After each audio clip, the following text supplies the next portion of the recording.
Hello everyone, in today's video I'm going to show you how you can add location on your Instagram post. Since some people don't be knowing how to add their location on their posts, yet Instagram has made it easier for them. So in today's video I'm going to show you how all that is done.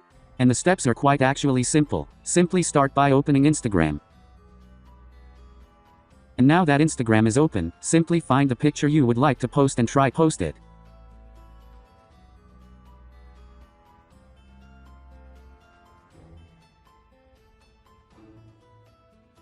And now that the picture is opened, you can try go on the final button for posting. And now that it's open, you can see all these tools to work with.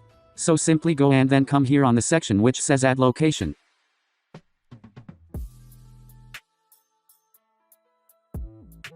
And now that it's open, simply search up the location you would like to add.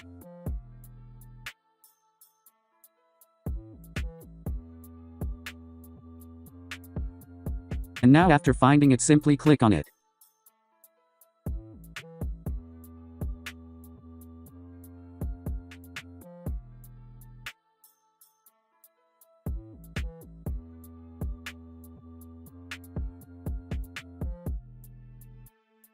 And now after it's posted, simply come and check on your post and you will see that the location has been added on your post. And if you tap on it, you will see that we have other posts that has tagged this location in their posts. So from now you can manage your location on your posts however you like. So that was it for today. Thanks for watching, and if you are new, make sure you subscribe.